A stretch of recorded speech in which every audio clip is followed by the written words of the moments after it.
good song never dies. It just reminds you of where you were the first time it made you cry, the first time you felt alive. No good song never, no good song never. The first time they made you cry, the first time you felt alive. No good song never dies. The wonder drug, no, they took too much. Your equity make the caffeine be your weaponry.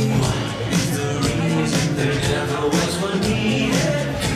It's all around, but it weighs too much to slow you down. It's the time to act, 'cause the best defense is the time is track. You don't own me, you don't even know me.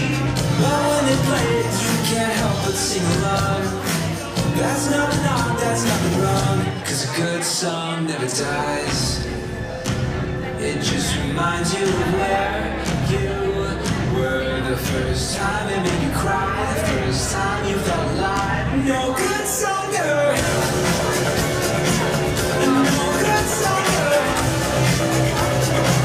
The first time they made you cry, the first time you felt alive. No good song never. There was a moment, a hole open in the sky, a chance to join that pantheon. For all the times they never heard your battle cry, now even angels sing along, 'cause a good song never dies. It just reminds you of where you were the first time it made you cry, the first time you felt alive. No good song never dies.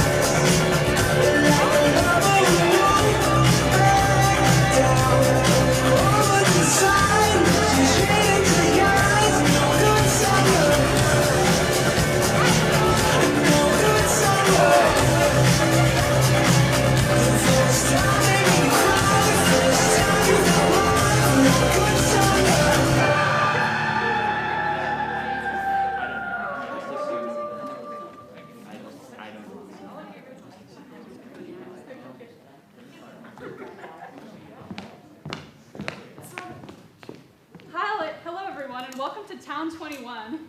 We know it's been a while since we've all been able to gather in a theater together, so here's a refresher course on how to behave during the show. This show is being recorded, so there's no need to make a bootleg copy of it. Also, if your phone makes noise during the performance, it'll live on the internet forever, so please silence your cell phones if you want to avoid that eternal shame. And keep your mask. If you do feel the need to engage in amateur videography, please keep your flash off. And keep your mask on throughout the performance if you're in the theater with us. We're not wearing masks because we're distanced, not sharing mics, and also I worked way too hard on this lipstick for it to go unappreciated. If you're at home, you can wear a mask if you want to, I guess. We don't really care. In case of an emergency, just go out of the theater the way you came in without freaking out too much. Speaking of not freaking out, fair warning, our show has mature language and we're not bleeping it. We've also got some gore and violence. It's only as graphic as 5 nerds with a bucket of corn syrup and food coloring can make it, but it's there. There are also references to abuse of authority and some flashing lights. So again, if you feel the need to exit the theater, your exits are on either side of the seats behind you. Other than that, sit back, relax, and enjoy all the possible responses to the prompt from the top, but this time with a Southern accent. And now, a message from our Department of Defense.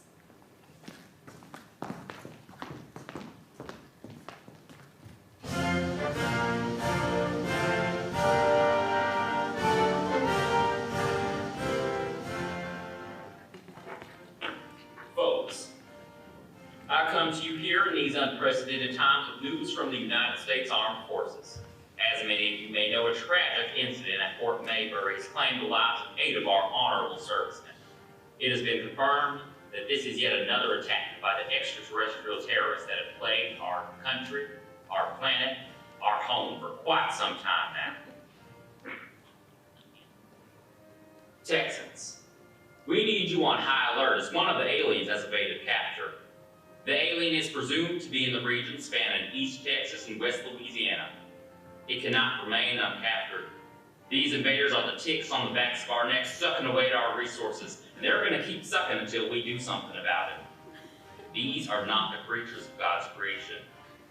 They do not abide by the laws of our universe. They can mutate, grow long claws, pointy ears, and teeth as sharp as gators. They steal our resources, kill our troops, and terrorize our towns. They may appear human at first, but make no mistake, they are not of this world. The one characteristic they are unable to hide is their piercing black eyes. In solidarity with the human race, keep your eyes visible at all times and urge your family and friends to do the same. In addition to urging your compliance with the eye covering mandate, the U.S. government has offered $50,000. That's right. You heard me. $50,000 for the capture or substantive proof of death of this alien invader. But this should not be your incentive. You are true Americans, true patriots. You will go on this quest not because of monetary rewards, but because you love this country and support our troops. See that? That little black dress you're wearing? It's a funny color on you. You look great in some army green. Yeah, you see those glasses?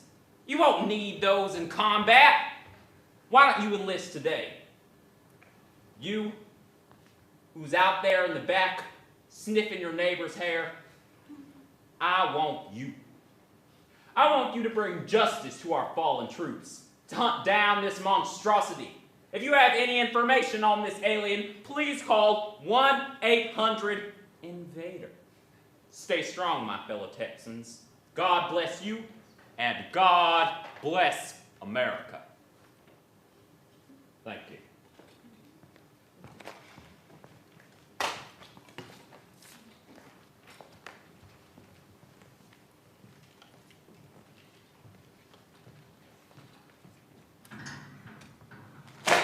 Oh my God, Jen. What you watching? Just some texting propaganda. It sounds weird, yeah, but I'm digitizing the alien arrivals in the States. Hopefully all this work will go towards my PI qualifications. Cool, I guess. Right? Oh, hey, while you're here, could you pass me that box over there, please? I'm too lazy to get up. Sure. Oh, thank you.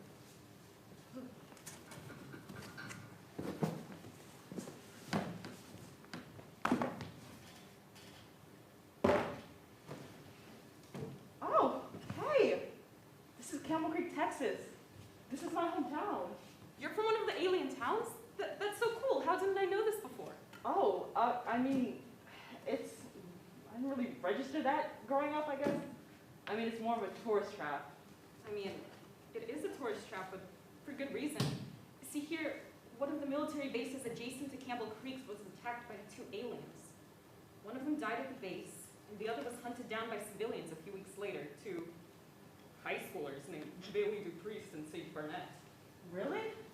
I mean, I've heard people talking about something happening on a nearby base, but I never looked into it. Well, my lunch break ends in like 10 minutes, so why don't you just throw something on? Because I want to see my hometown again.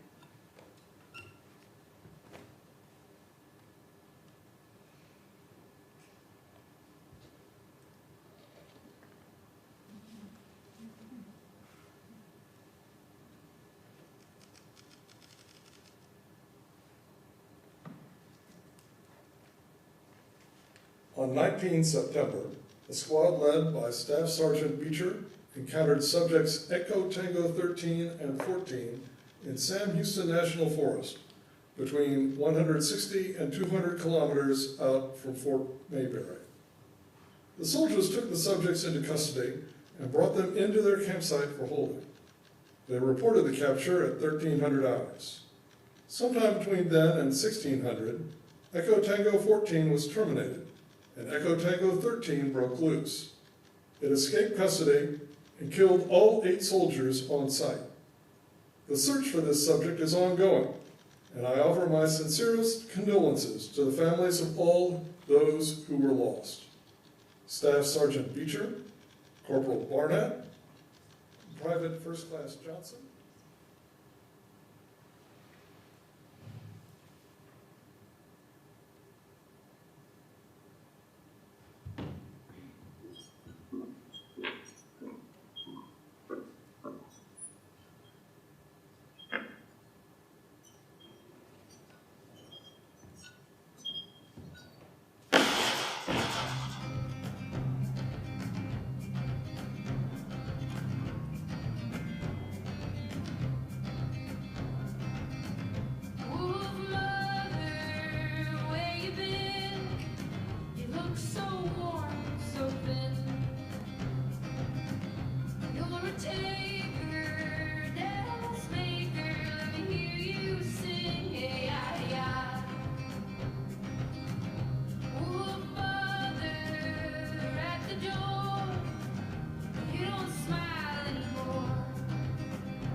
brother was a brave man, Miss Barnett.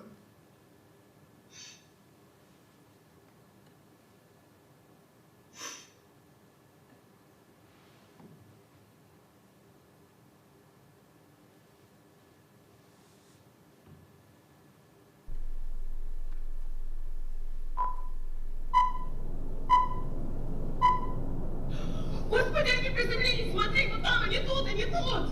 Что это за деревья? Господи, они приземлились! Смотри, вот там, они тут, они тут! Что это за деревья? Господи, они приземлились! Смотри,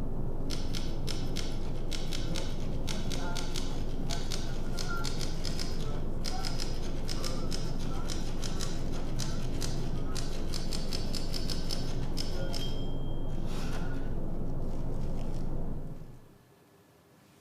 тут!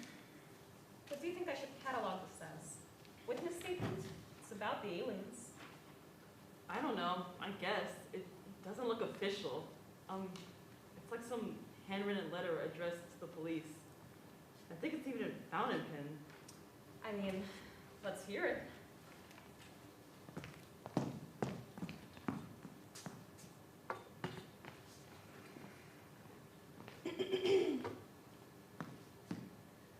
To the police officers of the good town of Campbell Creek, I would like to report an alien sighting that occurred at 2:30 in the a.m. on October 14th in the year of our Lord 2013. I heard a crash, and I went to my window because I wanted to make sure that Eugene Buchanan wasn't sneaking off and meeting up with Carla Bankshead from across the street. You know how men can get when they've been in a marriage too long. I mean, bless Sharon Buchanan's heart. I can tell you right now, if my Steve decided to pull that late shifts business, he'd be out on the street by sunup. But she's too much of a sweetheart to do anything or even notice. Poor thing. Anyway, what I saw was not Eugene Buchanan sneaking off at all, but in fact this wild creature with great white fangs and long skinny claws roomed through my own garbage right in my driveway. I was so frightened I nearly screamed, but I guess the creature saw me moving around and looked up at me. And let me just say, the commercials on the TV do not do those eyes justice. I felt them staring directly through me, and officers, if I had lived a less righteous life, I would have been scared for my immortal soul. I knew my path to the great beyond wasn't in jeopardy, though, because the Lord rewards his servants, and everything I do through and for him. If I were Eugene Buchanan, though, I might have been a little bit more fearful that no good. Anyhow, the alien may have been targeting my home for more than just that night, though. Recently, my son Roger's been coming home and acting different. He skipped Sunday school 2 weeks in a row, and that's just the highlight of his week, so I knew on a subconscious level something was wrong. Still, he's 16 and it's his soul to worry about, so I tried to be hands-off. Then he came home this past Friday and, officers, I'm afraid of saying this, but smelling like a reefer, and I was just at the end of my rope, so I took away the Nintendo box for a month. Now, though, I'm wondering if my sweet baby boy has been corrupted by this inhuman being, this devil spawn, this space trash. She underlined space trash 3 times. Officers, please do whatever you can to apprehend this horrific beast before it ruins the lives of any more of our town's precious children. I hope my report assists in your investigation and that this basket of lemon squares is appreciated. Thank you all for serving our town so nobly, and I'll see you next Wednesday. I'll see you at the bake sale next Wednesday.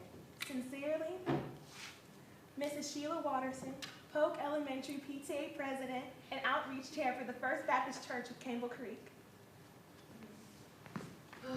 Wow. Leave to that woman to make her neighbor's marital troubles a higher priority than an alien sighting in her letter to the police about an alien sighting. You know her? Yeah, she's the town gossip. Both of her kids are adults now, but I don't think she's ever stepped down as the elementary school PTA president. You can't be serious. I 100% am. Speaking of living stereotypes, the resident conspiracy theorist or whatever Banjo Miller always going on about seeing the alien when it first appeared.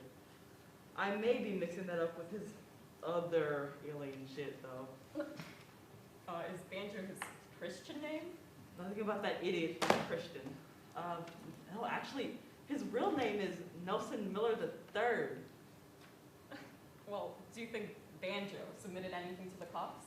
I don't know, check the box. Oh. This one's an actual interview transcript.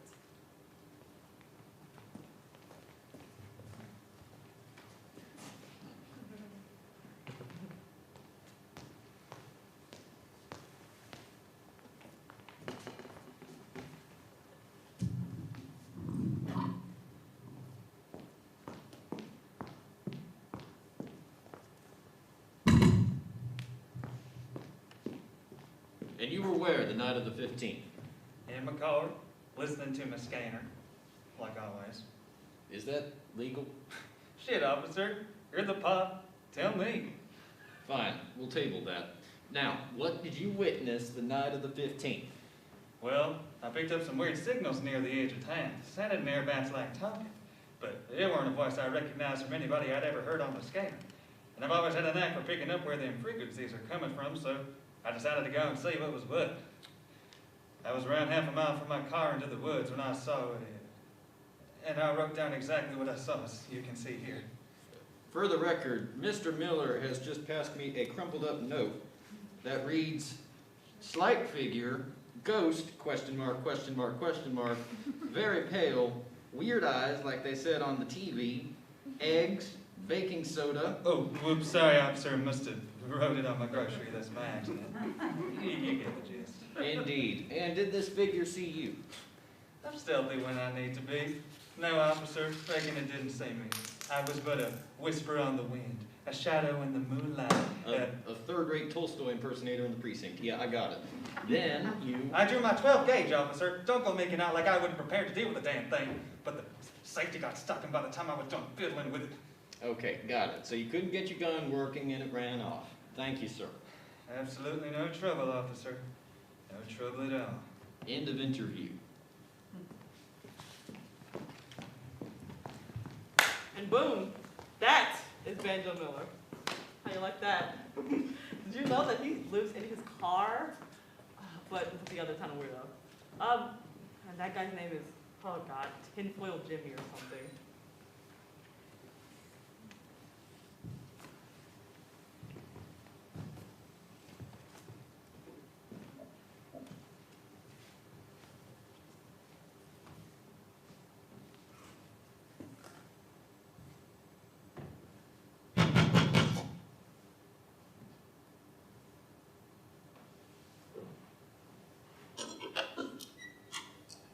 Sage, right? Can I help you? How well do you know the woods around here? Well enough. I mean, I just got back from a foraging trip, so I need your help to find the alien. Hold on. I heard it was Alien? lurking around town. Just Sometimes wait on a second. disappear into the woods. You can't just Your rifle can kill an alien. stop interrupting me. You show up on my porch and ask for my help, but you won't even let me get a goddamn word in. Well, I... Zip. Now, tell me I did not just hear you talk about killing an alien. You going after the reward money, or is this some sort of hero fantasy? Well, I assume you heard what happened to Liam. Oh, yeah, I heard about that. I'm sorry about your brother.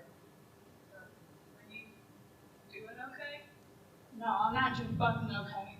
I just want to find the thing that did this. I don't know if I can help you with that. I'm more of a hunt to survive kind of person. Fine. I'll do it myself. See you around, priest.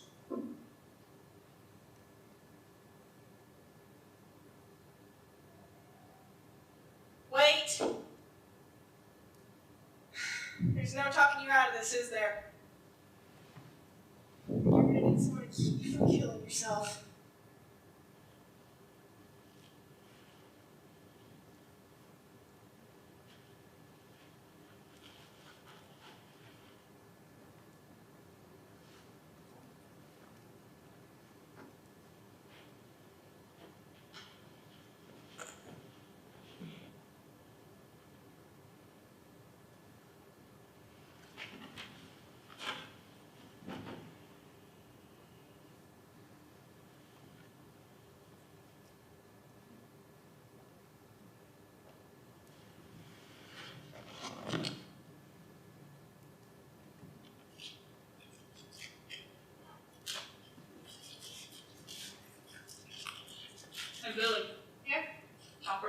hunting for bullets. Might as well get even for breakfast. Maybe instead of backseat packing, you can put on some damn pants, unless you want to get torn up by brambles so you get out there.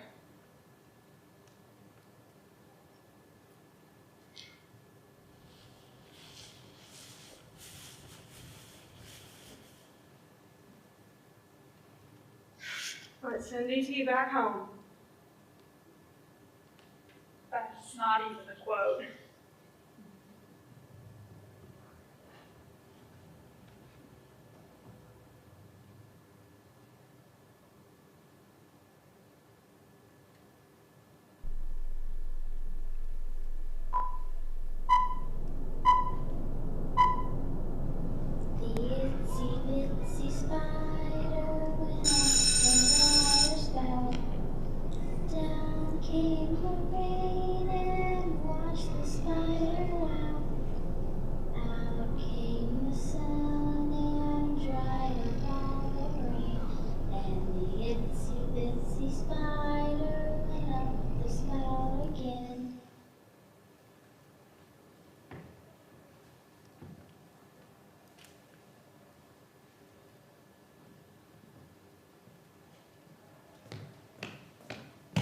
Wake up. Oh my god. What time is it? It's like 8 a.m. You never came home last night. Oh, I guess I didn't. Oops. Look, just promise me this is gonna be like last time. Jen, it won't be. Last time was for a personal project. This is work. Plus, any overtime I put in here just gets me closer to my PI qualifications. It's superpowers, Jen. I'm gonna get superpowers if I pull this off. Well, enhanced powers, but powers nonetheless. If you say so. What were you doing? I was working on the Wisconsin Dells files. Oh, I thought you were working on Campbell Creek. Yeah, I was, but Campbell Creek is classified as Town 21, and Wisconsin Dells is Town 10, so I'm super out of order. I'm done with almost all the files, though. I just have the mayor's interview transcript left.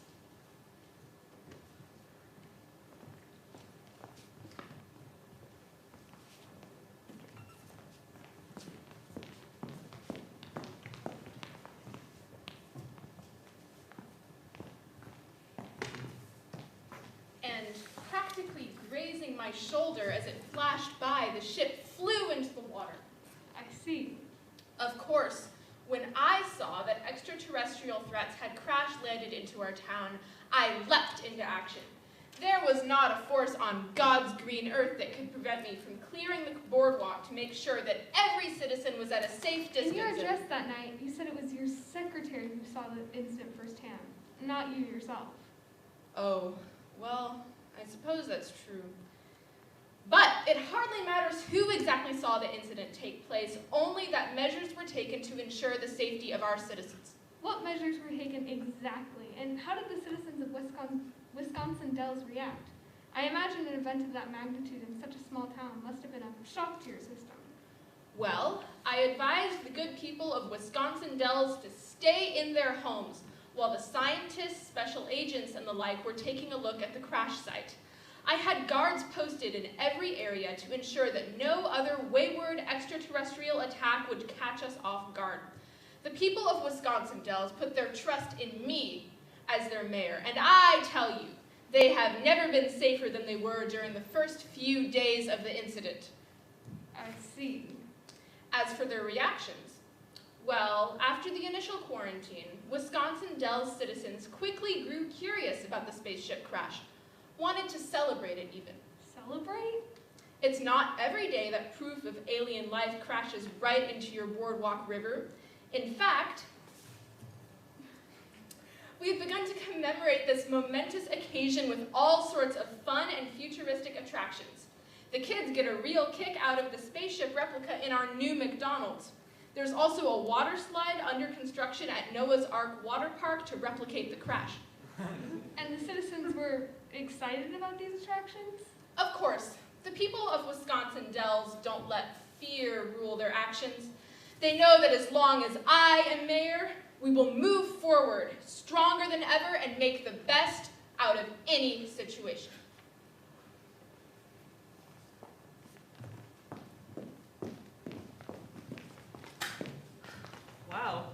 a wonderful start to a re-election campaign.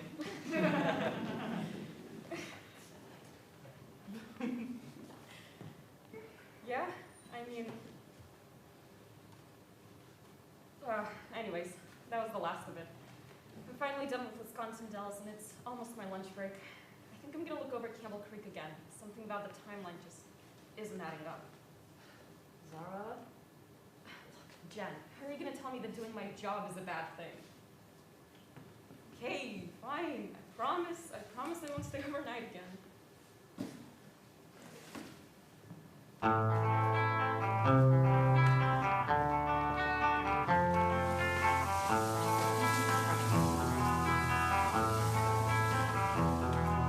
There is a house in New Orleans. They call the rising sun. And it's been the ruin of many a poor boy. And God, I know I just don't get it. When is algebra 2 going to be useful in real life? Have you ever had to factor a polynomial, like ever? Can't say I have. Maybe I'll just get my GED or something. That's all I'll need to do in the Army. Army, huh? Didn't think that would still be on the table for you. Always been the plan. I don't see why it would have changed. Say, it ain't healthy to bottle it up forever. I ain't bottling shit. Yet here we are, chopping through the woods on some revenge fantasy. Same revenge. We're doing what Liam would have wanted, hunting the bastard same as he did. Following in his footsteps, sure, but stop. Tracks. Could be the aliens. Cloven hooves, splayed front tracks, so I'd say no unless our aliens got 4 legs and a daddy named Bambi. This is ridiculous. We've been out here for hours talking about anything. We aren't any closer to catching this thing. Patience, young apprentice, the hunt has barely begun. Plus, you'll be singing a different tune once you get a taste of my campfire cooking. Sorry for what I said earlier. You'll do fine in the Army. Fancy generals are probably itching to get their hands on another barnet to lead the troops. Plus, I can't imagine there's much left for you here in this town anyway. You can get out too, you know. There's a big wide world up there beyond Campbell Creek. Not for me. This is my world. I don't get that. There's nothing out here that will keep me longer than it takes to finish the job. My dad says the earth is like a big beast. Always growing, always changing. Every time I come out here, I'm in a new forest. How could I leave that behind? Your dad said that? Or does he think about you being out here so much? He doesn't care. Probably doesn't even notice. Sure he notices. One time, I got stuck out here for a week. When I finally came back, my dad asked me where I'd been all afternoon. It ain't hurt me much, I guess. Sometimes I wonder if anyone would even care. Walked into these woods one day and never came back.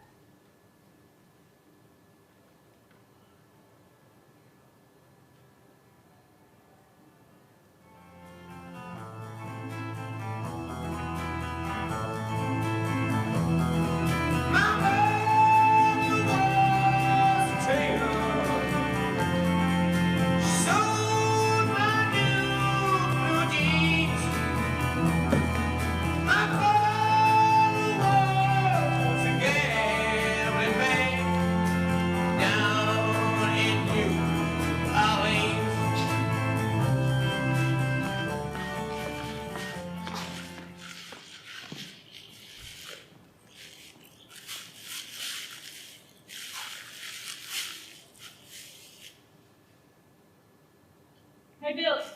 Yeah? Come look at this.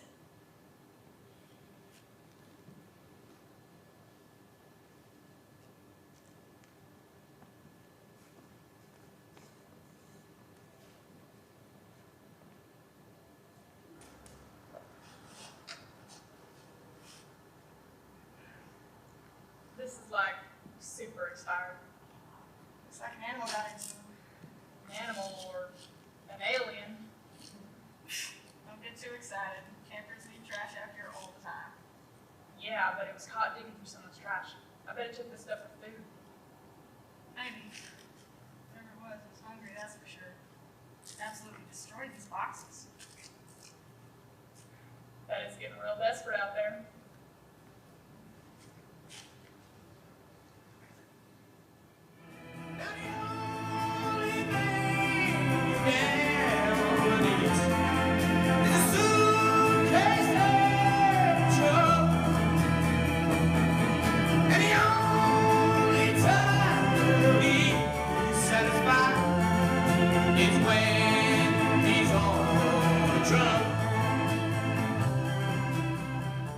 Always so quiet out here? Pretty much. You get used to it after a while. Is the aliens used to it? Probably. By now, at least. It's been on its own for what, a month now? If it's miserable on its own. Probably is. It's supposed to have a partner, right? But that one died. Why are they here? I mean, they're just being wiped out all across this planet, and all they're doing is just taking a few of us with them. Who knows? I mean, there are only, what, 30 of them? Scattered all over the planet? 50 of them. Don't seem like much of an invasion to me, especially since they're dropping like flies. Don't even know how to take over a planet. Pretty crappy aliens, if you ask me. Can't be easy, being so far away from home. I don't feel sorry for the killers.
Holy shit. It was definitely here.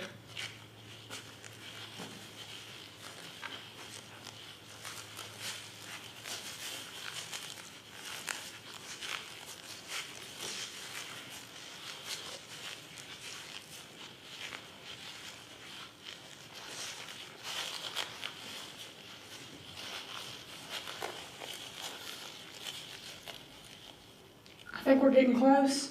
I think it's getting frustrated.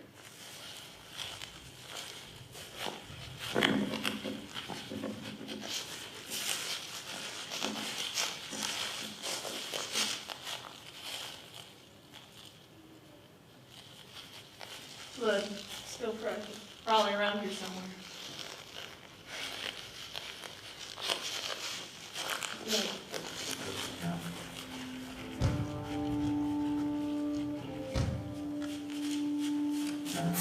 Fortune, smile and fade. I haven't seen you much of late. I need you now, cannot wait. But when I'm looking all around, never minding what we do, the night's still good for a gram or two. I'll be drinking late with you until the morning comes around. Yeah, I must be good for something. Yeah, yeah.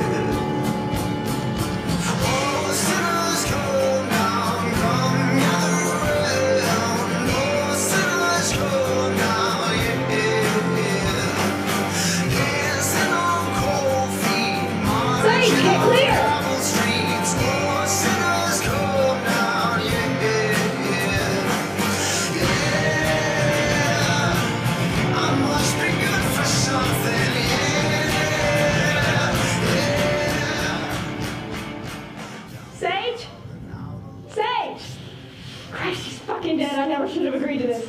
Sage! Lion sitting in a solemn lines, drinking gin and dropping limes, wasting beats of this heart of mine until the morning comes around. Yeah, I must be good for something. Yeah. Oh, sinners come down, come gathering. Oh, sinners come down, yeah. Dancing on cold feet, marching on cobbled streets. Oh, sinners come down, yeah.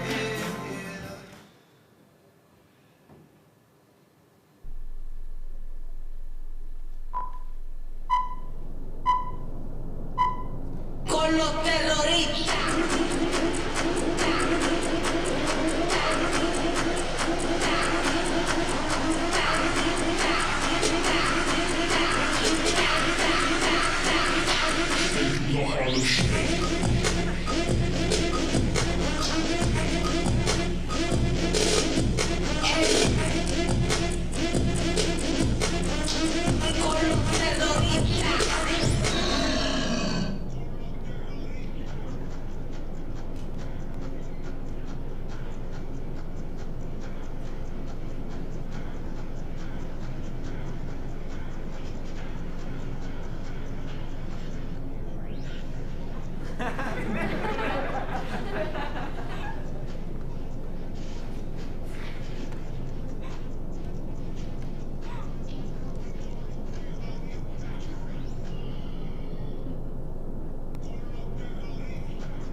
Morn.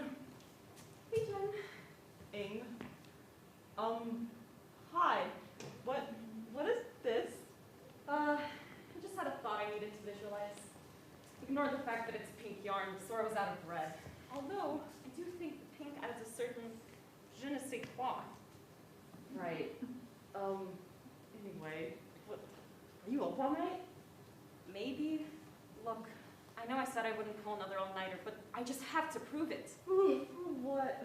There's so many inconsistencies in the Campbell Creek files.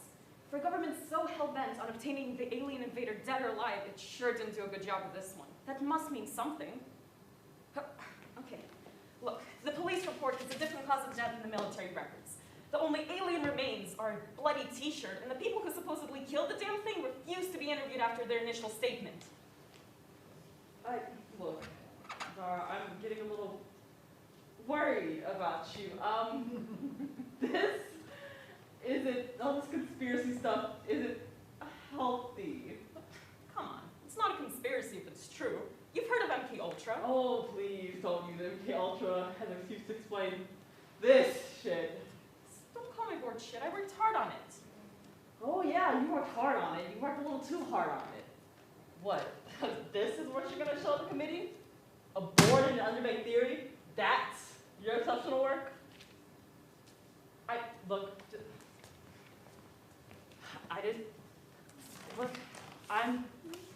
I'm sorry, I didn't mean it like that. I just,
Only someone out of their mind and out of this world would prefer Pepsi to the sweet, crisp, refreshing taste of Coca-Cola.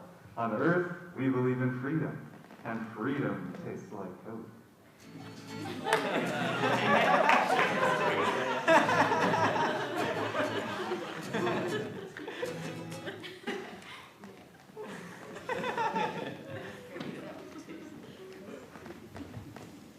So, that Coca-Cola commercial, huh? Ooh, capitalism, am I right? Come on, please don't do that. Do what? I'm just working. Isn't that what you said I should do? I mean, yeah, I guess look, I don't know. You're usually a little more excited. Why should I be? I'm not gonna get a pie injection for watching TV. I didn't, look, it's cute how excited you get about all this stuff, but you just don't think clearly when you're like this. Or, I don't know, I guess you think a little too much. Just be careful.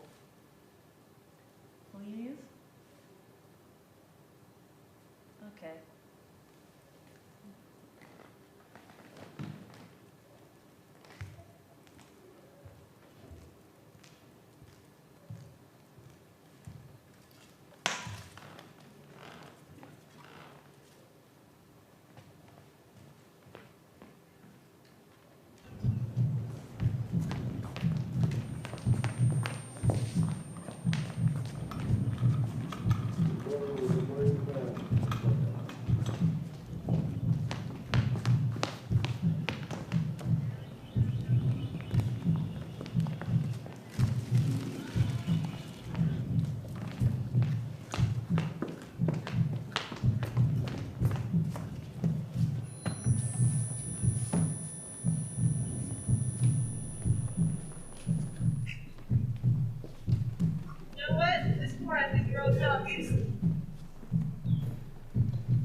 Get the hell away from us. Not away from her, dipshits. Back up. You already got her sick. What more do you want to do? What more could you do? I did this. Whatever you put in that fucking vial did, yeah. Now when you came back here, you psychopath? Wanted to finish the job? Do you not know why this happened? You're right. You don't know what that stuff does, so I can splash it onto them, huh? People don't just stumble in and use it bioweapons. I was not supposed to break it. Smashed open with your friend. Attacked me. I meant to take it back to my planet. I did not intend for any of it to get on your friend. I did not know it made the people sick. Next you're gonna tell me you did not intend to kill those soldiers either. They killed my partner. They were going to kill me. What else was I supposed to do? You killed 8 people on your way out. You killed her brother. But should I let them take my life then? Would you lay down and let me kill you because I have a family waiting for me? did not come here to do harm. Even if I believe you, don't erase the fact that people are dead because of you. You haven't left us much of a choice. Do not pretend to have a monopoly on impulsive situations. You're a killer! Monster, psychopath, nightmare, killer. You deny me my name in favor of your own hateful words, but there are creatures in this forest who could say the same of you. That's different. Is it? They are as alive as you or I. What makes their life worth less than a human's? What makes my life worth less than a human's? My survival hinges on me leaving this planet, but I cannot do so without the final. Please.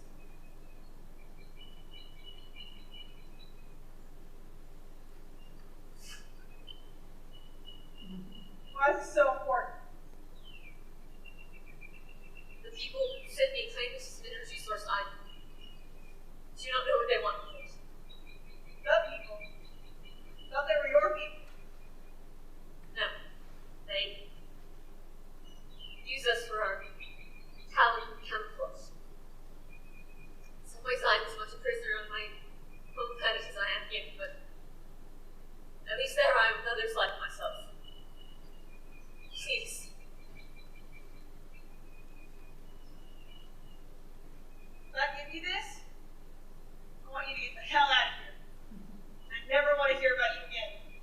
It's time for my extraction controls here, but I cannot be returned without that file.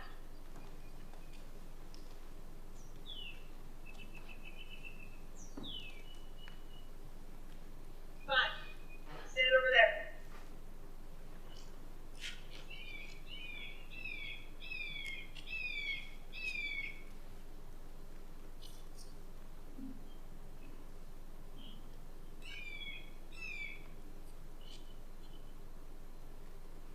What's your name?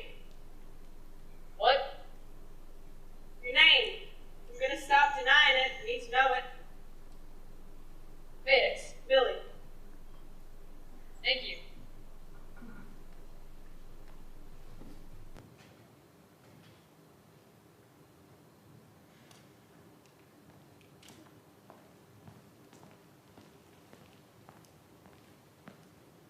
Day 2. Post-landing. I look up, or this world is overwrought with turquoise. I look up and wonder if the sky will swallow me, will unhinge at the horizon and consume me unbroken, will make me fade to blue. Tamoy and I landed yesterday.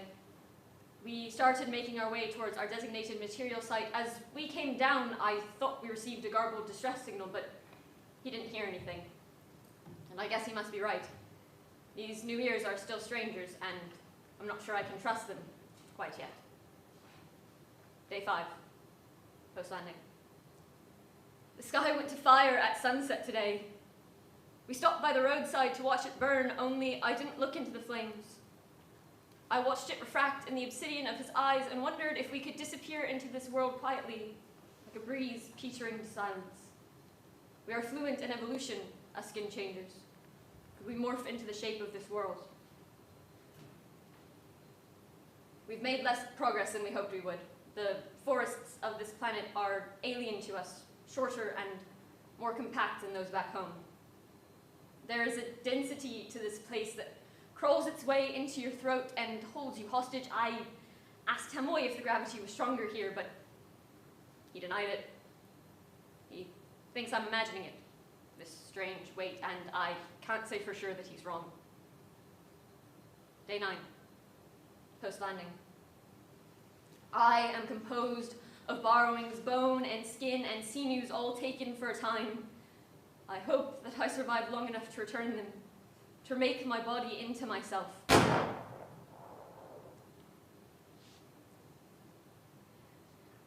Everything has gone to shit. Our new bodies were put to the test today. The weaponry of this planet is different from ours, but no less dangerous. Tamoy has a metal shell embedded in his shoulder, acquired while running from men dressed in faded green military, presumably, and unfortunately aware of our presence.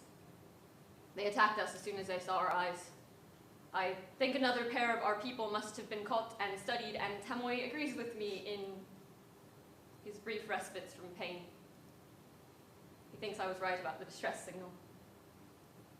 We are circling around the material site, going in whenever we can to extract the substance we were sitting here for, and it seems so pointless now that we are marked for death, but I know that our only chance for escape is by collecting enough to appease the overseers.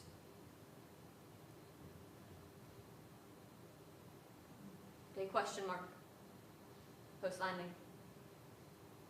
I am a cracked lens, spinning and unable to find focus. Perhaps I made a mistake in my transmogrification because my eyes are overlarge and my skull constantly on the verge of bursting forth and leaving me blinded. Perhaps it would be better that way. If I could not see how this skin stains so easily, could not see the crimson and cyan that carves its way into the lines of this body, no matter how I rinse it off, it keeps me a prisoner of my memory. Tamoy is dead. He was injured and slow for it, and they caught up with us, the military men with their strange sulfurous weaponry. No matter how I comforted him, he wouldn't stop keening, garbling his vocal cords with a sound not of these bodies. He disquieted the men, I think, until a young one, by his looks with recklessness writhing beneath his soldier's affect, gave into his annoyance and put him out of his misery. As if there is any end to Tamoy's suffering, as if he could ever be put to rest on this unyielding planet. I lunged for his body, and the leader must have taken this as an attack because he turned his weapon on me, and I reverted, I think. I must have, because my lesser mind took over, and when I came back to myself, all I had for company was corpses ripped by claws. I know not how long my reversion lasted. I emerged at night, but how many nights had passed? I lost the thread of time. All I could do was flee. Day 6. Post-reversion. My loneliness is unstealthy, uncreeping, unrepentant as it stalks its way to the center of my chest and stakes its claim over me. Description of wound. One unbroken gash across the left side of his body. I discovered it the night after I escaped. When I collapsed and my lesser mind released the last vestiges of control it had over me, the bullet never managed to sink beneath the skin, only rode it and tore it in two. Now the mark bleeds intermittently. It cannot heal as long as I keep moving. I will carry it as long as this world carries me. Day 17. Post-reversion. This is the shape changer's curse. We can never fully transform. I cannot unbecome what I am. The real problem with humans, I've decided, is that they always manage to be exactly where you don't want them. I can no more escape them than I can their world. Day 28. Post-reversion. I am caught within my own mortality like the snake that swallows itself, the spider trapped in its own web, the body that consumes itself to escape starvation. There are two of them on my trail, young and wild and reckless with themselves, and I cannot help but envy that luxury. I have so little left, only the faded hope of escape now that my vials are lost to me. Even my time is not my own, but stolen through backtracking and dirty tricks and the desperation that comes only to those marked for death.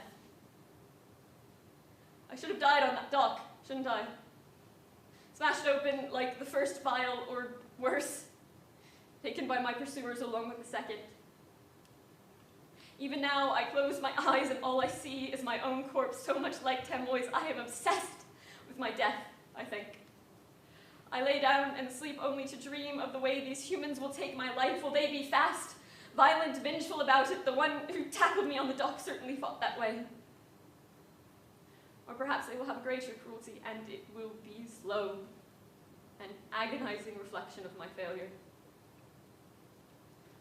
Or maybe they will find me as I am so much of the time now, exhausted, incoherent, incapable of understanding a blessing it would be to die that way, beyond feeling, beyond pain. Still, I force myself ever towards the extraction site and the pursuers who keep me from it. What else can I do?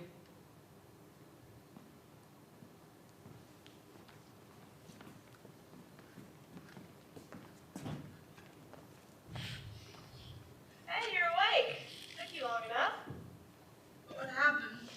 Fell in the lake, got covered in more slime than the USS Salako, passed out for 14 hours. Yeah, wrestling an alien wasn't the smartest move. Next time you can shoot fast. Did you touch my flag? What the hell are you trying to pull, the priest? I didn't do anything to your flag. What do you mean you didn't do anything? It's all messed up. It was bolted. Besides, if it wasn't you, who else could it be? The alien? The alien? No. It was here? Say it. It was here while I was sleeping. And it went through my stuff. Where were you? I was sick. It could have killed me. It wouldn't have killed you, Sage. No, it would rip me apart just like it ripped him apart. Haven't you heard what they've done to the people that killed Billy? It's ruthless. I've heard exactly what you've heard. I had the situation under control. Under control. If you had the situation under control, it would be dead right now.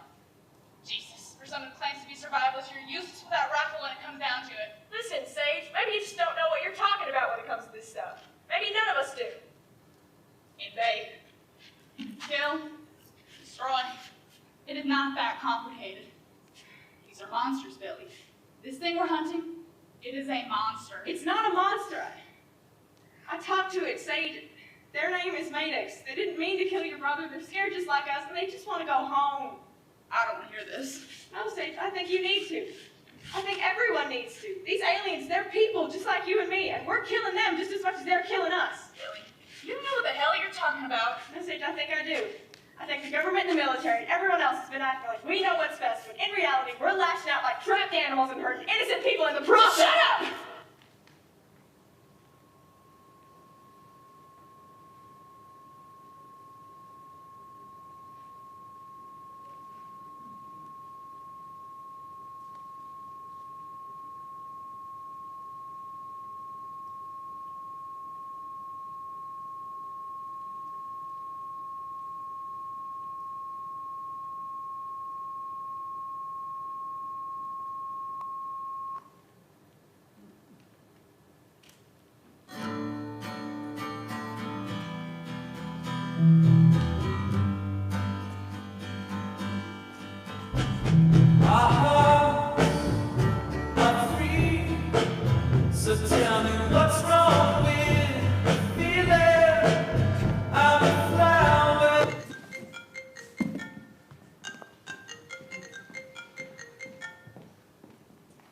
Hello?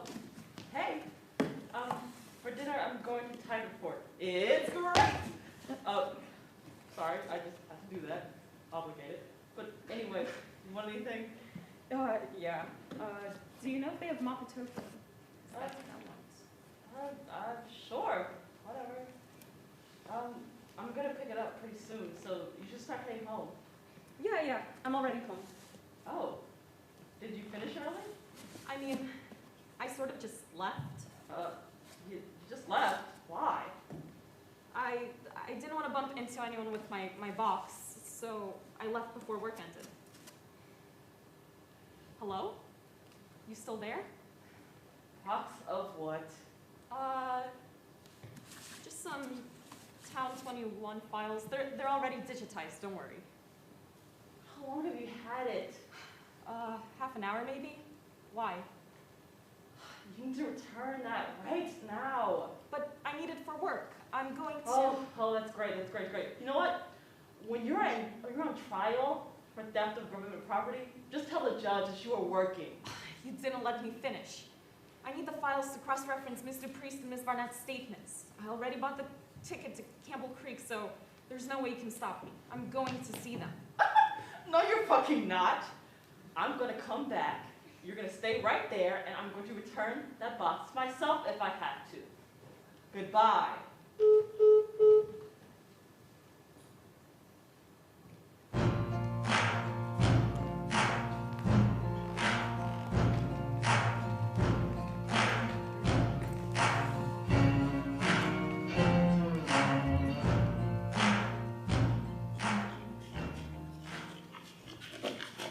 Are you absolutely sure you don't know what that goop does? What the hell did you do to me? God damn it, Sage, I told you to wait.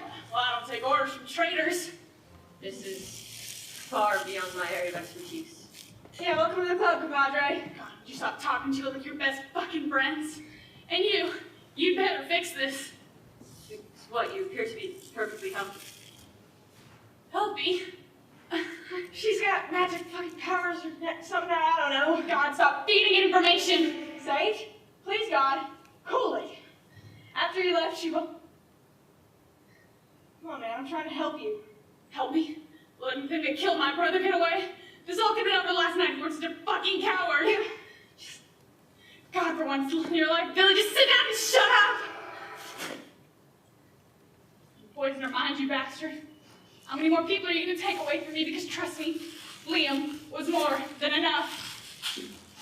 Corporal Liam Brian Barnett, U.S. Army. You killed him. You killed him not even thinking about it. Probably out on his knees begging for mercy. Or the reports. I know how he died. You tore him to pieces. I didn't mean to. It doesn't matter.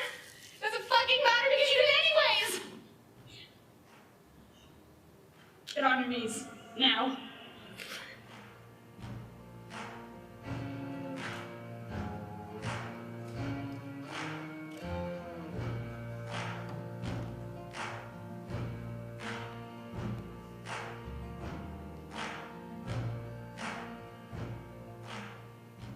I'm gonna give you the chance that Liam never got. Just anything at all to say for yourself. I honestly think this will fix anything. What? I know from experience that the killing the murderer of someone you loved resolves nothing. You don't know anything about how I feel. Samoy was not my brother, but I loved him as much as you loved yours, I imagine. Don't you dare. I cannot take back what I did to your brother. Any more than you can undo what your people did to Tamoy, but now we have the chance to prevent even more suffering. I understand your desire to hurt me, to kill me, but I am not the only one suffering because of your choices. I don't want to hurt anyone. I just want to go back to what little family I have left. I want this to be over. Yeah. Me too.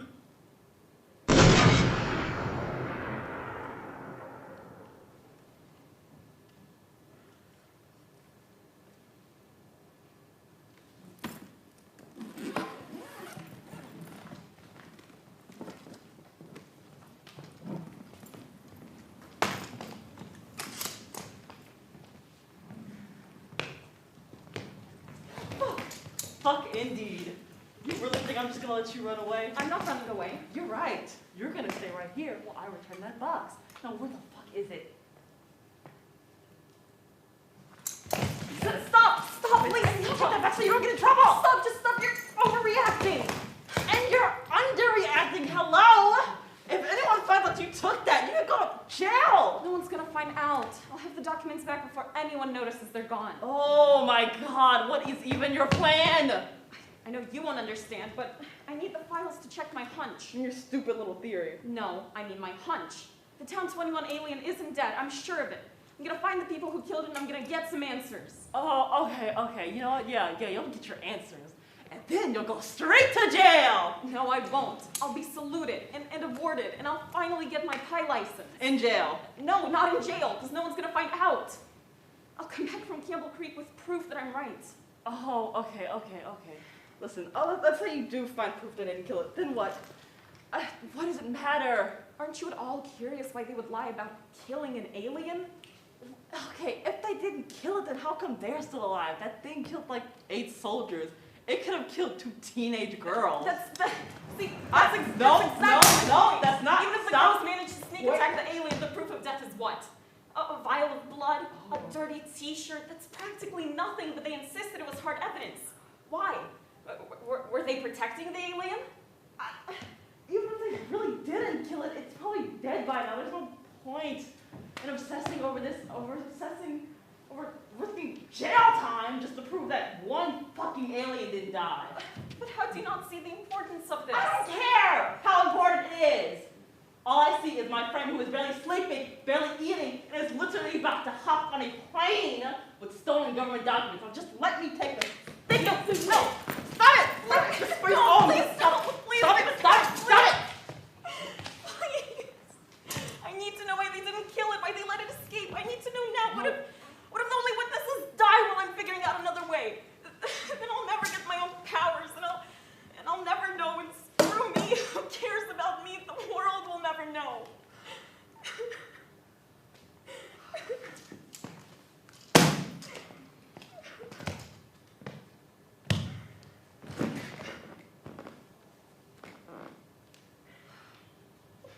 Good God.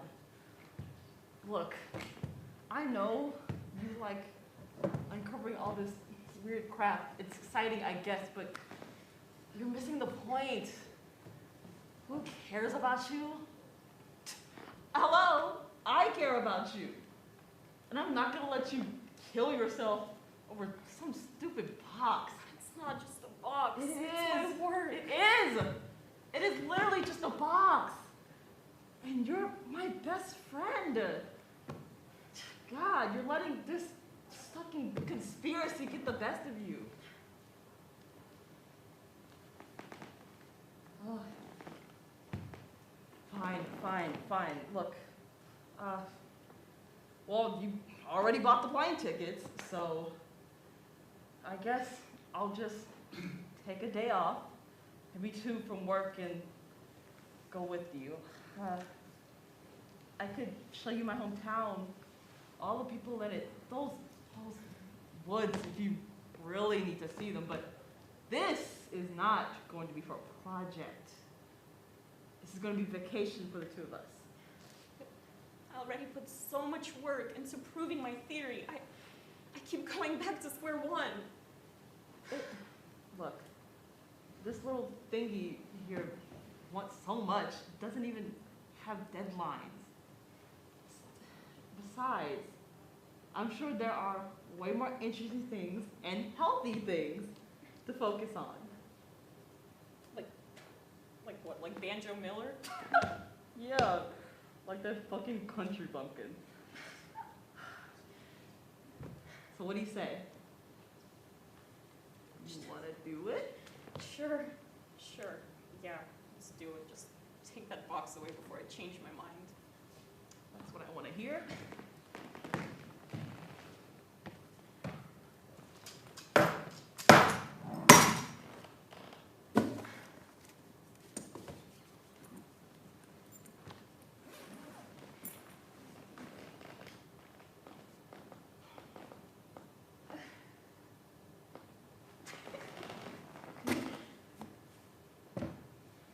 You're gonna be okay.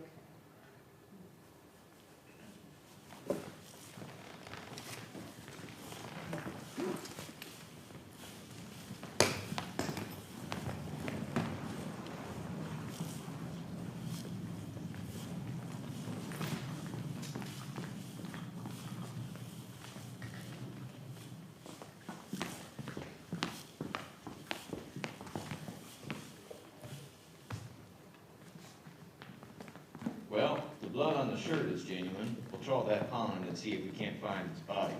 You did the right thing, Sage. Liam would be proud of you. Thank you, officer. You came at me and I just reacted. Good job. I mean, with this on your resume, you've got your pick of any military school in the nation. Not to mention, your tuition's all set with reward money. Anyway, it's getting late. Tell your folks I said hi. I will.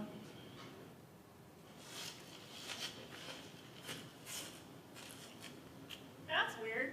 What? Thought this was a Longhorn household now, but all I see is a jackass. Keep talking like that and you forget about me coming bird watching with you today. You're lost, baby. More peregrine falcons for me. Well, with quits like that, you might just be too cool for that forestry degree. Alas, the Parks and Wildlife Service is a cruel mistress, and I need at least a bachelor's degree to appease her. God, will you stop talking like you're gonna make out with the state park? Come on, jackass, we got birds to spot. Kingland's nest is coming along nicely. I bet she'll lay eggs in the next few weeks. Hey, look at you. I might make a birder of you yet. Spotting UFOs. Well, I tell you, then I'd have to kill you. Yeah, I don't think so. Watch me. I'll believe it when I see it, but for now, I'll believe what I saw. You can't kill anything. Whatever. Anyways, I don't think they're coming back, and I don't blame them. I'd want to stay on my home planet forever after the nonsense we put them through.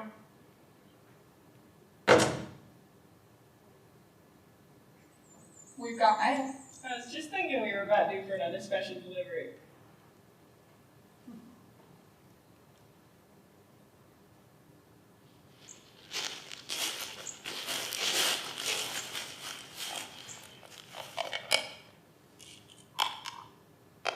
Hit play. I know, I got it, I got it.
First, of course, to our wonderful people in the tech booth, Hank Odell and Ty Dygard, you have put up with a lot of nonsense in regards to teching of the show, and it truly would not have been possible without you.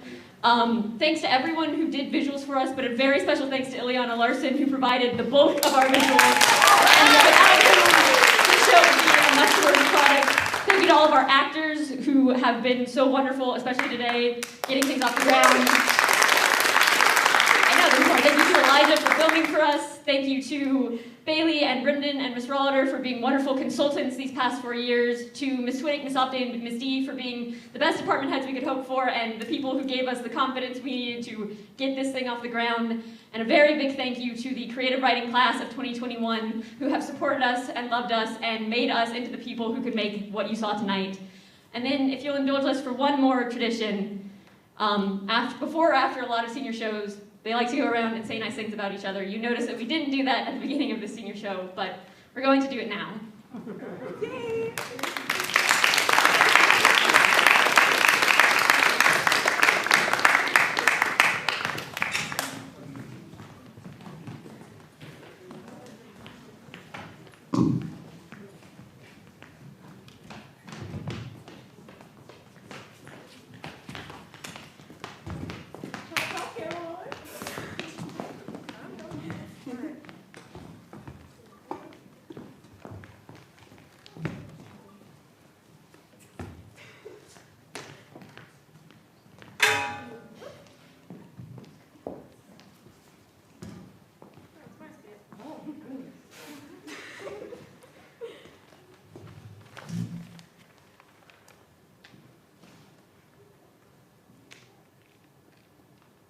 Well, I'm getting there. Hold on a second. Aanisah has this way about her that instantly puts me at ease. No matter how stressed I am or how distracted, the moment I start talking to her, the weight lifts and I can take a deep breath I didn't know I needed.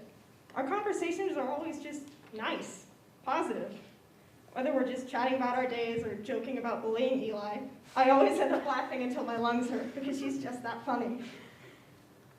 Her friendliness and chill demeanor cleanse whatever space she's in, and I'm so glad we got to work on this project together. Not to mention, her fashion taste is completely impeccable and her music taste is exquisite. No matter what you do next, Aanisah, I know in my heart of hearts you'll do it with absolute style. Aanisah was the first person in the creative writing department I ever had a real conversation with. It was at the freshman-sophomore meet and greet the summer before our freshman year, and I remember thinking she was witty, incredibly funny, and way cooler than I would ever be. Almost 4 years of knowing her later, and I can safely say that I was right across the board. In the intervening period, I've also had the pleasure of learning that she is the best horror writer I know, that she is skilled enough at writing in genre to transcend to genre bending and genre breaking, and that her real-life humor translates to and elevates her writing. She's one of my best friends, and it has been such a genuine pleasure to be relentlessly teased by her these past few years as I've watched her grow into the amazing person she is today.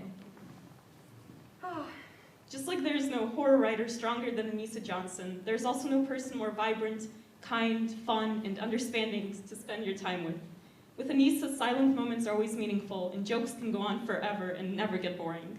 Whether it be a good old reading knee slap or a kind of insensitive pun about Christmas candles, once you start laughing with Aanisah, there's no way to stop, and it's not like you'll want to. I was lucky enough to be on a Teams call with Aanisah, working on our show, when she got accepted to her dream college. And the joy I felt then, watching her jump up and run away with laughter, is the joy I will forever feel, as I will continue to watch Aanisah achieve her dreams and grow into the person she is meant to be. I'll come right out and say that Aanisah is one of the coolest and most unbothered people I have ever met. From her witchy TV shows, to her horror films, to her taste in music, to the mac and cheese cups she ate every day for lunch for years, Aanisah is unapologetically herself. One year, during a trip to Austin, Aanisah shared a room with me, April, and Valentina, and we all gained undeniable proof that Aanisah would survive in a horror movie. Somewhere out there, there is a 20-minute long video of me, April, and Valentina hiding in the room's closet, waiting for Aanisah to come back into our room so we could scare the heebie-jeebies out of her. Well, we tried everything to goad her back into the room, but she would not come. Later, after we'd all near suffocated in the closet, we asked Aanisah why she hadn't come back so we could scare the crap out of her. She said, "Yeah, I'm not dying today." So yeah, I think Aanisah will do just fine in life, following her own impeccable intuition. Congrats on getting into your dream school, babe. You deserve it.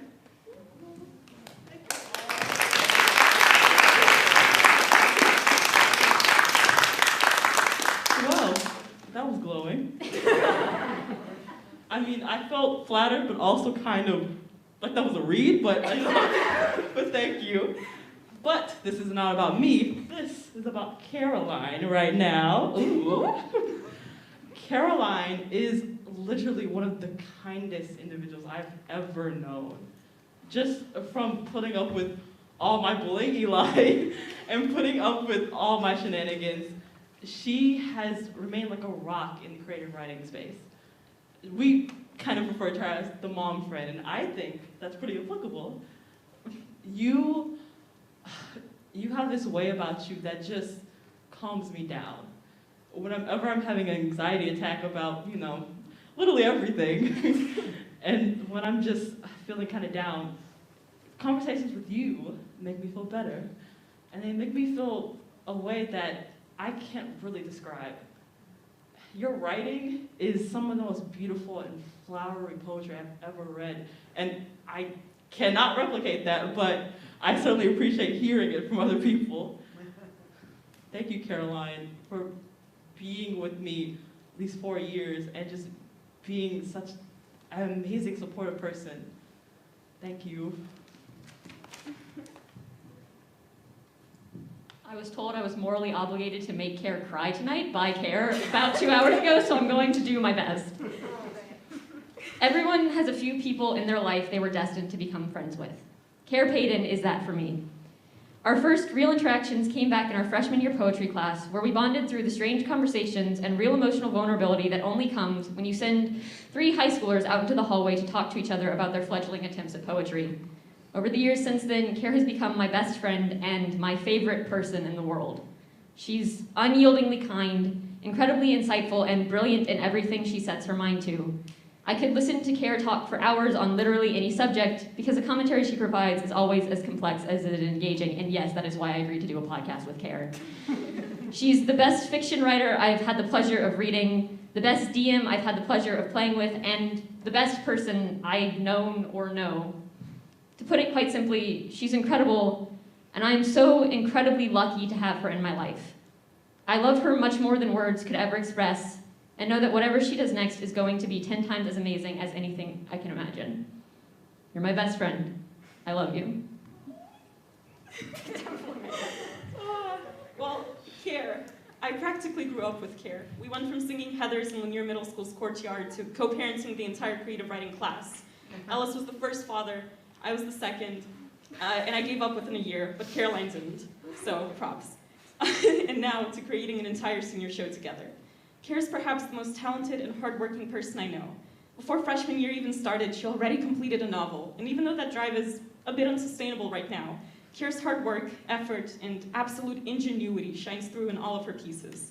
Care is one of the most knowledgeable and well-rounded people I know, and she has an incredibly entertaining way of showcasing her passion to others, so that even if you have no idea what she's talking about, for me that's often D&D and psychology, you're still incredibly entertained and amused, and no conversation with Care is ever boring, and I'm sure it will stay this way for as long as we are friends. The first time I met Care was in middle school. We had PE together, a class that lends itself well to general tomfoolery. When I spotted her from across the locker room, she was carrying a tiny sausage dog purse. Now, to this day, she insists it was a cat-shaped purse, but I insist she is incorrect. As unenthusiastic as she was about being dubbed Sausage Dog Girl, she's been ride or die ever since for anything and everything else. As the self-proclaimed mom of creative writing, Care was the first friend to offer up her home when I needed a place to stay for the night, the first friend to show up at my job to keep me company during lulls in my shift. Care, I once told you that you will always be Sausage Dog Girl to me, and while that's true, you are now so much more. Thank you for being my friend and moral compass both on screen and off. I never would have made it out of the woods without you.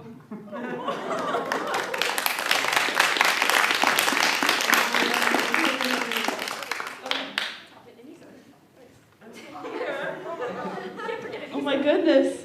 Well, now we get to my favorite part.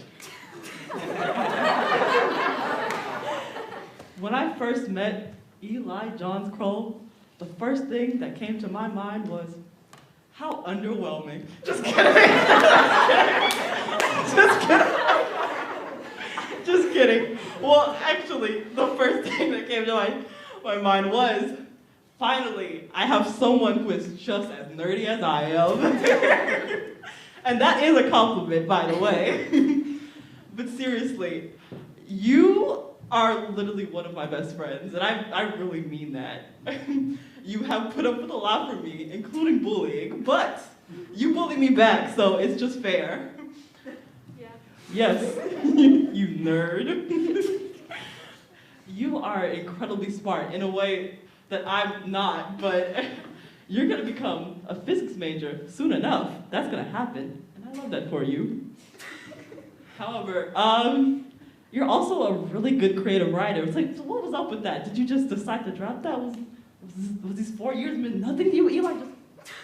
But you are an amazing horror writer. You're an amazing writer in general, and as clearly shown today, you are a really good spoken word poetry person. My God, like the emotions you put into every piece that you make is just, it takes my breath away. And I am really glad to know you for these 4 years, to helping me with homework and science stuff that I really just don't understand, and to letting me call you nerd periodically and texting you about it.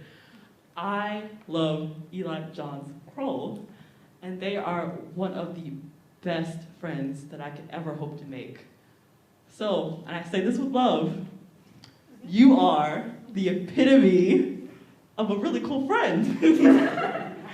I love you, nerd. There we go, now I get my revenge. Okay, Eli and I were first introduced when our freshman year poetry teacher assigned us to the same workshop group, and my immediate thought was, oh shit, this kid is way too cool and smart for me. I've never been happier to be proved wrong. That sounds like a read. I swear it's just me trying to be nice.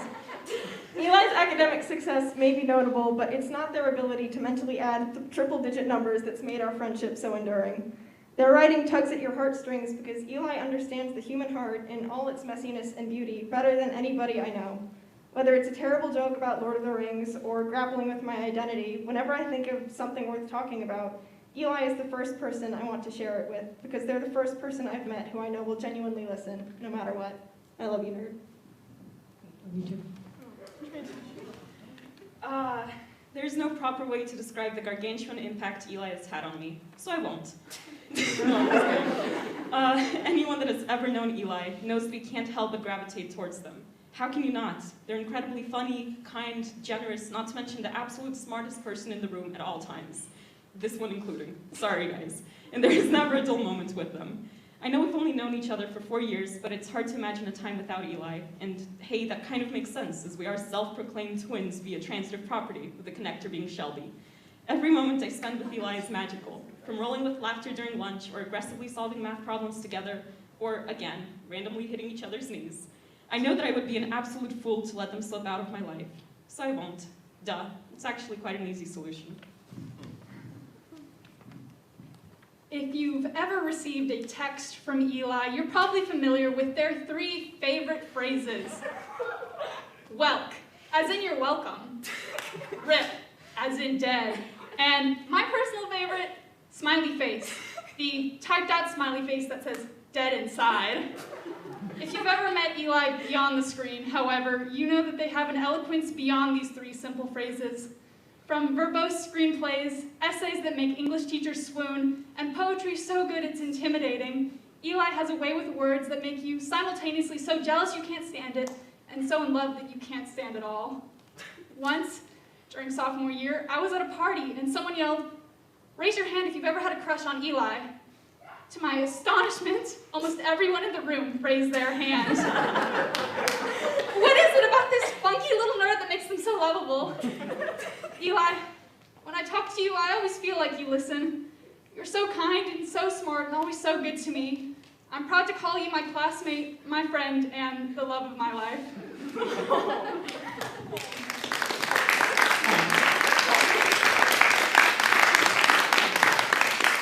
Sorry, I know you're disappointed, but we're back to me again. And now, we're gonna get back to Eva. When I first saw Eva, all I could think is that Shelby? Don't worry, we have often confused the two. At least my parents have. However, there is nothing similar about these 2 little nerds. Eva is the easiest person to have a conversation with. If you talk to her, you know that. She just has this way about, like, letting me feel comfortable of just sitting down and saying whatever weird crap comes to my mind, and there is a lot of weird crap in there. Thank you for enduring that for 4 years.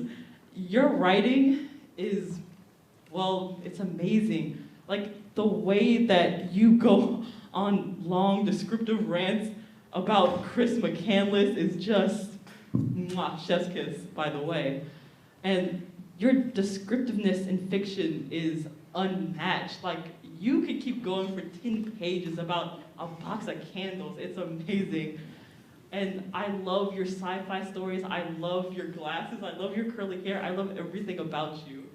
I love the way you can make me laugh out of literally nothing. You could say the word knees and I bust a gut, but thank you, Eva, for being there when I got my first 2 college exceptions, and for when I made it into my dream college. You were there, and thank you for putting up when I just hopped out of my seat and started yelling when we were supposed to be working on a script. Thank you so much for everything. I love you. So, I've known Eva since 7th grade when I was welcomed to her lunch table as the new kid. I'm happy to say that although belting out show tunes and Adele is no longer part of our lunchtime tradition, the laughter and fun have very much endured.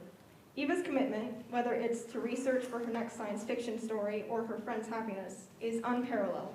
Her silly non sequiturs and her supportive pep talks never fail to lift my spirits, along with the spirits of everyone around her. It makes sense that Eva wants to go into the medical field. Between your giving 1,010% to whatever you set to mind to and your stellar bedside manner, any hospital in the world would be incredibly lucky to have you, and I can't wait to see you thrive. Perhaps the most well-known point of Eva and my friendship was the months-long game of tag we played sophomore year, exclusively by smacking each other's knees, and no, neither of us remember why this started. Strange, yes, but still one of my favorite high school experiences, and one that encapsulates a lot of what I love about Eva. She's incredibly fun, constantly surprising, and a little weird in the best way possible. She's also one of the most brilliant people I know in both her academic and artistic pursuits. Her writing is immersive, enrapturing, and perpetually beautiful, a perfect reflection of the person I've had the honor of knowing these past 4 years. Eva and I have always been on the same wavelength. She can make me laugh easier and harder than almost anyone else by saying absolutely nothing. But more than anything, it is her kindness that makes Eva stand out, and makes me grateful to have her as one of my best friends. I love you. Ooh, she crying. Eva, oh Eva, if I were Shakespeare and wrote countless sonnets about enchanting women, I would talk about how your hair frames your face in a golden light as you insist I crawl deeper and deeper back into that wretched lake.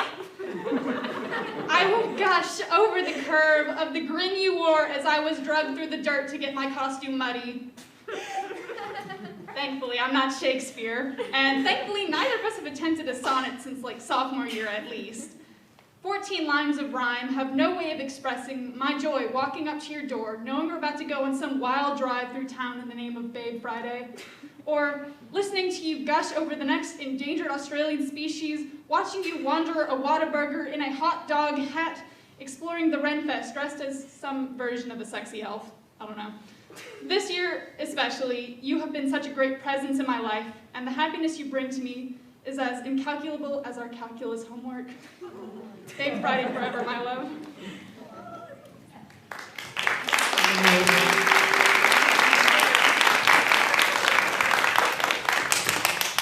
And now, you will witness the death of Pieper Grantham. Pieper Grantham is literally the craziest individual I've ever met. As you probably know from her little hiding in a closet story, she tried to jump scare me and nearly kill me. She will never have any limits, and I appreciate that about her. Whenever I imagined my senior show, you were always the one that was going to be in it. There's just this way about you when you get in front of a crowd, in front of anybody, that just, you make everything explode, and I love you. I love that time that we maybe sort of wore wiener dog hats everywhere and then just screamed I can't say what word we screamed, but in the store, but we certainly did that. Thank you for reciting songs with me in the car, and thank you for putting up with all my weird writing and TV writing. And I don't know, thank you for being my friend, because I probably would have been alone for like a good chunk of my freshman year if it wasn't for you. Just thank you for dragging me in your car when no one can pick me up, and thank you for putting together this amazing senior show and taking like a good brunt of the work that came to putting it together. Just thank you, Pieper Grantham, for being my friend and being with me these 4 years. Okay. I also met Pieper in 7th grade, although my first impression of her was a girl who was kind of rude to me in PE a few times, and her first impression of me was sausage dog purse girl. Thankfully, in high school, we were able to develop a more nuanced wants relationship. The first word that comes to mind when I think of Pieper is strength, and not just because she once suplexed Iggy into a recliner so hard the chair slid back and slammed into a wall, although that was very impressive, but because her resilience, humor, and determination are the qualities I most admire about her. Watching Pieper grow into the absolute badass we always knew she was has been one of the biggest honors of my life, and I'm so glad I get to know her. Pieper, you are who I want to be when I grow up. Though the clip of Pieper and me fighting on a dock may undercut this, I will say that if I had to choose one person to follow into battle, it would be Pieper Grantham. She's the best leader I know, brilliant, charismatic, with a magnetic personality that draws people in. She's also hands down the best screenwriter I've had the pleasure of reading. Pieper is also the strongest person I know, and one of the kindest. She's honest and forthright with her opinions, but I never walk away from an interaction with her feeling any less than loved and validated. She's intelligent, beautiful, and the funniest person I've ever been friends with. I still think back on jokes that sprung from our freshman year world geography class and laughed. Most often thinking about when Pieper coined the phrase, "Look, it's Iran," and I promptly lost my mind for no good reason. More than anything, Pieper is one of my best friends, and I love her endlessly. She's one of the few people I can't and would never want to imagine my life without, which is why I am once again asking if she will renew her promise to agree to marry me when I propose to her on my 25th birthday, because you're also the love of my life, marriage pact or no marriage pact. I get to close off this third wheeling session both just now and also for you guys. There's only one way to describe Pieper, and it is as a person, a friend that is truly out of this world. Pieper is very caring, talented, ambitious, and smart. She takes on massive projects as if they're mere homework assignments and completes them with such care and diligence that it's hard not to be impressed. In a way, I could say that I was one of those projects. I often refuse to leave my house to hang out with people, but Pieper has succeeded in pulling me out of my shell more times than anyone I ever know, and has brought me on so many fun adventures, from crashing Valentina's date, to running around Renfest, that I'm forever thankful to her. Every moment with Pieper is an absolute wonder, and every time I see her, I can't help but smile, forever glad that I'm friends with such a beautiful, strong, talented, truly unique, and funny person. I'm glad that it is you that gets to film our world, for it is truly yours to capture.